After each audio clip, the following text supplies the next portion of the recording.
Hey everybody, thanks for sticking around. If you like this sort of content, please consider subscribing and leave a thumbs up down below, and please leave a comment. That includes things like questions of what I'm covering today, as well as what you might want me to cover in the future. Hilts, installations, I would like to do some weathering with you guys. We'll maybe look at doing some installations too. I'm still working on how that would go exactly, but please leave a comment down below. If you're returning here, you already know that here at the Sabers Keep, we like our sabers, and I love discussing them. Everything from the TXQs of the world to the boutique shops and the really high-end sabers. In this particular case, we're lucky to have two of the top versions of this particular character, Cal Kestis, from the Fallen Order and Survivor series. This one is designed by Dennis Lukanov, and it is the Ogdo Killer. Gotta love that name. And this is the Cal Kestis with the Fallen Order expansion on it. These are weathered. They don't come like this. I did the weathering on these.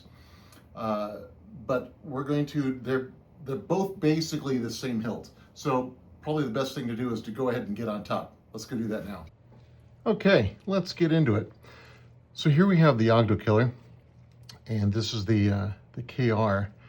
I should point out that this is not the original handle. As you can see, this one's got the damage on it from, well, if you're familiar with the game, the master of the then Padawan Cal Kestis, his name was Jero Tapal. He was throwing, it was a double-ended, like this, but double-ended. He threw his saber staff at Cal, who was very young at the time, and it was shot, and it exploded, and this is the piece that Cal was able to carry through the Fallen Order game. And then later on in, well, there's several iterations actually. There's a cross guard, there's his new master Siri. He puts those two together. He's got a cross guard. There's a myriad. In fact, you remember the wall that you saw earlier. That wall that was behind me in the beginning gives you an indication of just how many iterations there were. But anyway, this is the Fallen Order hilt, or handle rather. The original, though, was this guy here. Now, the only way we're going to be able to measure these is if I take this one out. So let's go ahead and do that. Oh, I need to grease that up again, don't I? Okay, so we'll put this one back in. And then let's go ahead and see what we have for measuring. Now we're going to be apples and apples. Okay. So, as you can tell already, there are some differences. I will point out that with this particular hilt from KR Sabers, this detailing that you see, let me just point that out. This detailing that you see is reminiscent of what you'll find in 89 Sabers and in the game itself, of course. And it comes like this, it's already colored.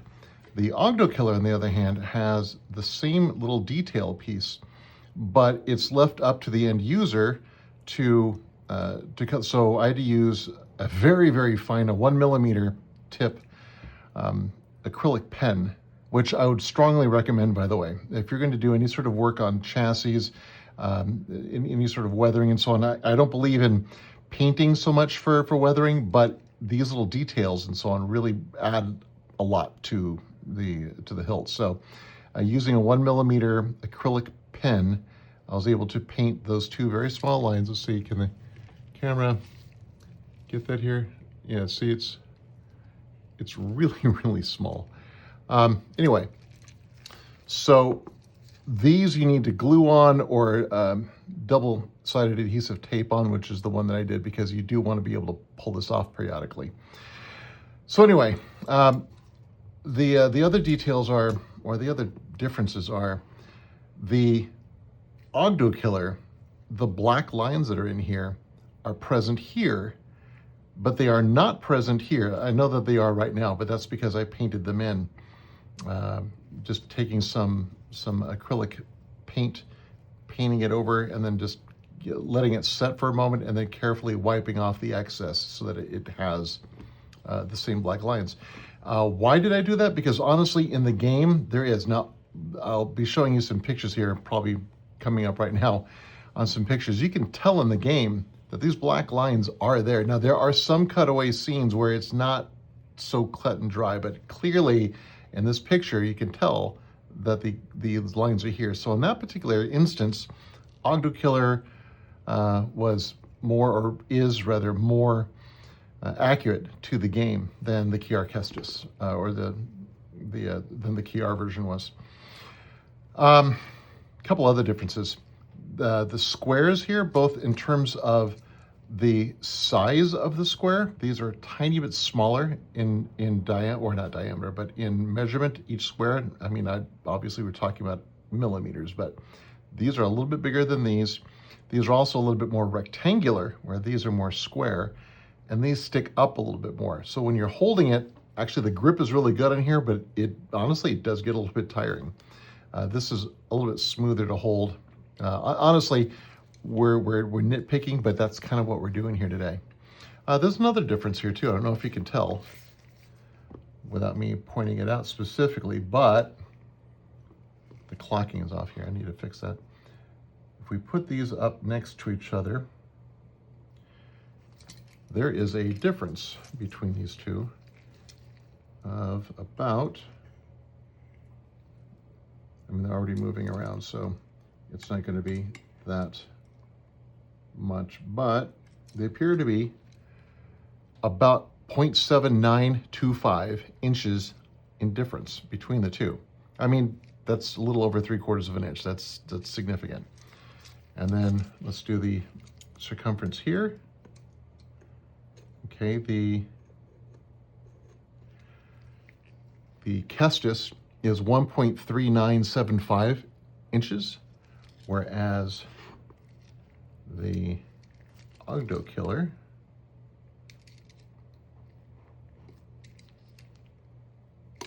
that one, there we are, is 1.475. It is actually a little bit thicker. Is that more accurate or not? Honestly, I think the thinner one is. However, because, you know, if you're just looking at what Cal is holding, I think this one might be a little bit more accurate in terms of girth, whereas this one is probably more. Okay, so here's the rub. In some of the scenes, when this is hanging on Cal's belt, it's hanging pretty low. So either Cal is pretty short, which could be entirely possible, or it is in fact longer. But when he's holding it, in most cases, it looks more to be about this size. And when you consider the other versions of it, like when it's a crossguard configuration, the two pieces of the handle will probably fit this size more. All that said, what is interesting is that the crossguard from TXQ is about this size, and I happen to have the crossguard from TXQ. Now, this is not your typical one. I've done, or had done, a lot of work to this. The weathering was redone. A reheat stain up in here, so there's a little bit more blue than what it normally comes with. This weathering was taken off because it was just sort of painted on, and so now it's chemically weathered. And Travis from Kyber Customs is the one who installed the chassis in here, and as you can probably see, it's pretty sick. It really is. There's a crystal in here. There's 2 batteries in it. I'll show it to you in another episode. But for comparison's sake, let's look at the handles. So here's the Ogdo Killer and here's the TXQ. I'm kind of curious now because just visually, so 1.42. Oh, it's different this time. All right. 1.4825. So the difference between here and here is super minimal. But here, I mean, there's a significant difference. Now let's visually put them here. You can see how much thinner that looks than the 3 of them. So some of the other sabers that you're going to buy to complete a Cal or a Fallen Order collection, 89 sabers is going to be closer to the KR, whereas Elf, who makes an excellent Joe Tapal double-ended staff. Let's go look at that now, actually. So here we have the Elf Joe Tapal staff. As you can see, it's gorgeous. I left it new looking, no staining on it, because when we see him in the game, there hasn't been really much of a war going on. And when he throws it, it looks in really good condition. So I left this just perfectly clean and pretty. And then it gets kind of banged up and the use of it gets worse as the game goes on. But let's look at the differences between them now. So the Elf is 1.38. The KR, 1.39, so these two are very close together in size. And these two are very close together in size. Okay, so let's take a look at some of our other comparisons here. All right. This section of the emitter is virtually identical. Aside from the fact that KR did not have black inside of these stripes, they are virtually identical. Even side-by-side comparisons, even though this is longer than this one, look at that. They are just right on the button. They're practically identical. The differences come in with this band is longer here, the band is shorter here. The girth of the ignition button versus this one, a little bit different. The shrouds are almost the same. They're about two millimeters off or so here at the top. There's about the same width on each of them. And the upper section of the emitter, or rather, I guess the upper section of the emitter is about the same. So what other differences do we have? Well, okay, so let's look at the chassis on. So here's the chassis that comes with the Ogdo Killer. It doesn't come like this. I just fooled around and gave it kind of an industrial look, but had to remember, wait, it did come from Jero, so maybe it's got a little bit of Jedi bling on there, but anyway. So there's this one, and this one is out, but it's here. So the one that would normally come is this size right here without this lower section. So that's almost identical. Also, this doesn't normally look this way either, adding a little bit of weathering to it and so on. They both sound excellent, by the way. As far as sabers are concerned, they are both excellent products. They're both, the shrouds are stainless steel on both of them. Since I've got the KR set up as the Fallen Order hilt, it's got a little bit of heat staining on it because, well, he's been battling somewhat. But by the time Survivor comes around, it's just beaten up. So the finish is worse. The staining is worse now.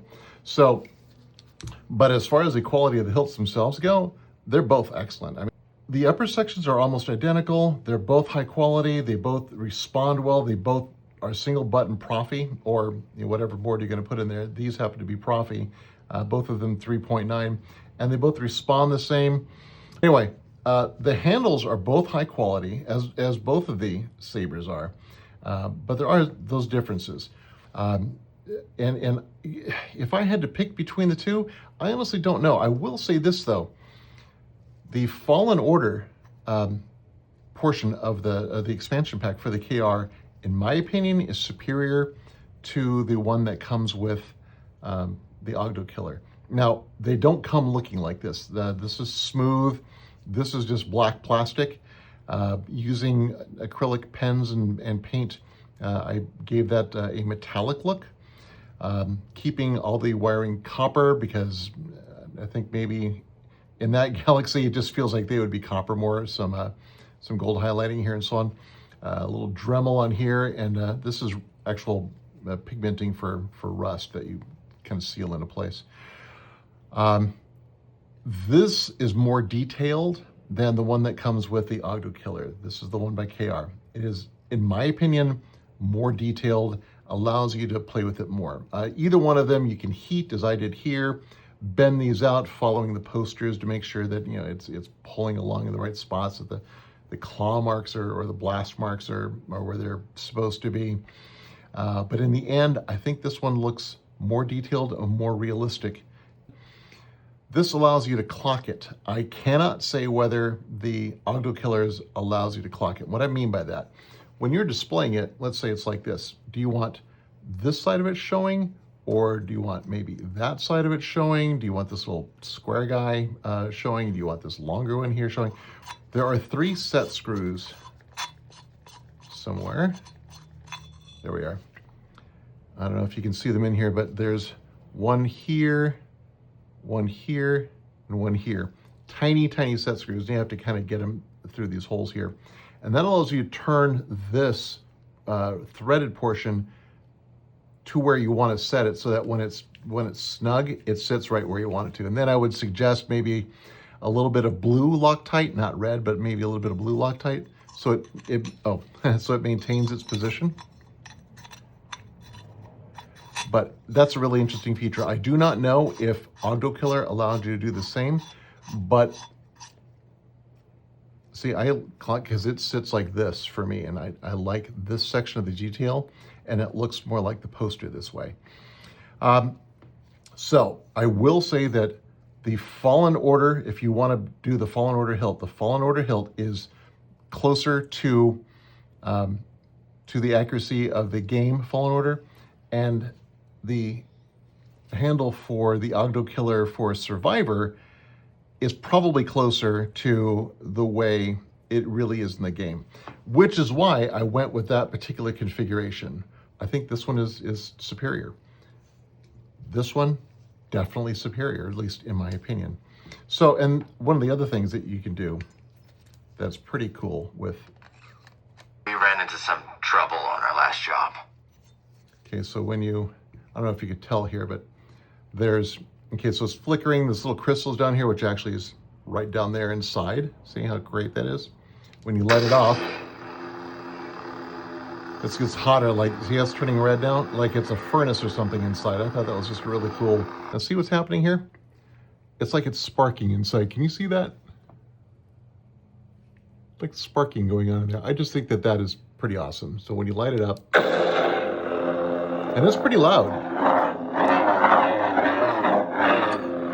and you can see the glow coming up here. You see the sparking down here.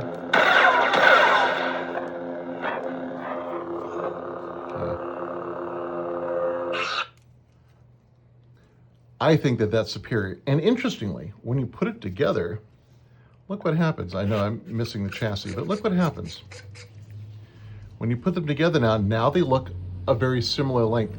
Once I realized by doing some research that they were going to be about the same length when in this configuration for each one, the KR and the Fallen Order configuration and the Ogdo Killer in the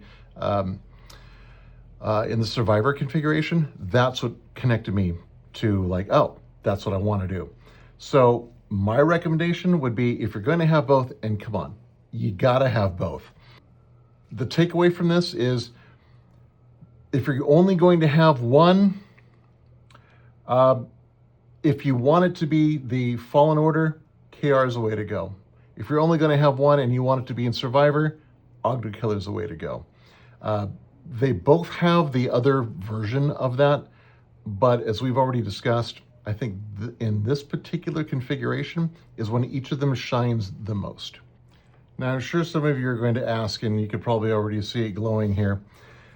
There's one thing that keeps the Ogdo from being truly canon, and that is the glow inside here. You don't have to do it that way, but I mean, it's a glowing crystal on a chamber that you can kind of get a sneak peek at. Why wouldn't you want to? So here it is. You can see it here. It's glowing inside. There's a screen. You don't have to, can you see the screen there? See it?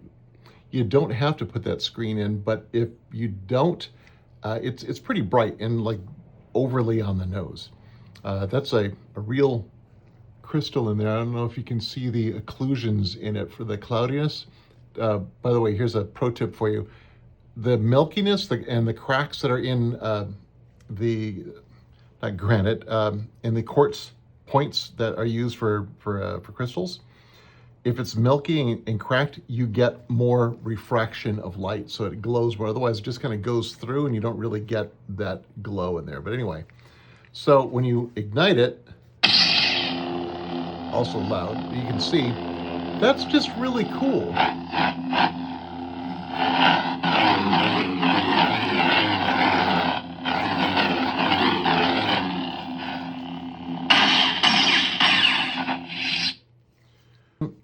These look perfect as is. I wouldn't change a thing. And again, if you're going to go with both of them, and I honestly, you probably should. Even if you don't install them, when you don't install them, they're actually not that expensive. They're less than buying an installed 89, and then install them later. Find a really good installer. I can even recommend a couple of good ones. Actually, Cal from not that Cal, but Cal from KR Sabers. He's the one who installed this particular chassis for me. This one was done by Travis at Kyber Customs. Both of them are great. I can recommend them both, as well as Ian Bush. Oh, and Geo from Laredo. So, I mean, there's plenty of them out there. So, find yourself a good installer. If you're going to have it weathered, Austin from Astoria Workshop is just, he's the best. He just really is. Multiverse and the Proplicator, they're both very good too. Or if you want to, feel free to come to me. Just let me know, and I'm perfectly happy to do what I did here for you. Anyway, if you have any questions, please leave them down below. I really hope that you enjoyed this time. We're going to have very soon another battle. This one we're calling the Hottie Hotties. And that's because we've got KR and Shadowfoil going head to head. Both of them claim to be the best. And if they don't claim it themselves, then everyone else is pointing at them and saying, yeah, they're the best. And they are. They're fantastic, but they're both a little bit different. You can't both be different and yet both be at the top. So we're going to explore that. We're going to go with the chassis. I'm having them both installed as we speak. So it's really going to be down to measuring them, weighing them, seeing how they go together mechanically. Winner of that, I'm going to end up keeping. And they are not that this is really going to be a loser, but the one that, at least in my opinion, is for whatever minor detail is less accurate, I'm going to be selling that one off. So stay tuned for that, because they'll be professionally installed, moderately professionally weathered, and I think you'll enjoy them. So please like, subscribe, leave a comment. It was great to see you. And remember, your focus determines your reality. Have a great day. May the force be with you.